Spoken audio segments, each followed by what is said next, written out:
Welcome to the Salmon Runs YouTube. Enjoy the video. In this video, I will explain how to change your Audi A4 door lights. First, gather all the necessary tools like a plastic trim removal tool and your new replacement lights. Make sure you have a clear, well-lit workspace. This preparation ensures a smooth and efficient installation process, saving you time and effort. Having the right items ready makes a big difference. Now, let's remove the old light. Using a plastic trim tool, gently pry around the edges of the existing door light assembly until it loosens.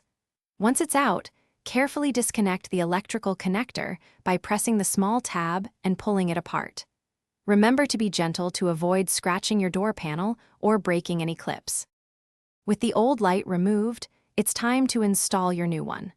First, connect the electrical connector to your new light assembly, ensuring it clicks firmly into place. Then, align the new light with the opening in your door panel and gently push it in until it snaps securely. Make sure it sits flush with the panel for a clean finish. Finally, let's test your new door light. Open the car door to ensure the light illuminates properly. If it works, you've successfully changed your Audi A4 door light. If not, double-check the electrical connection. You can now repeat these steps for any other door lights you wish to replace, enjoying your refreshed interior. Thanks for watching. Consider subscribing if we helped you.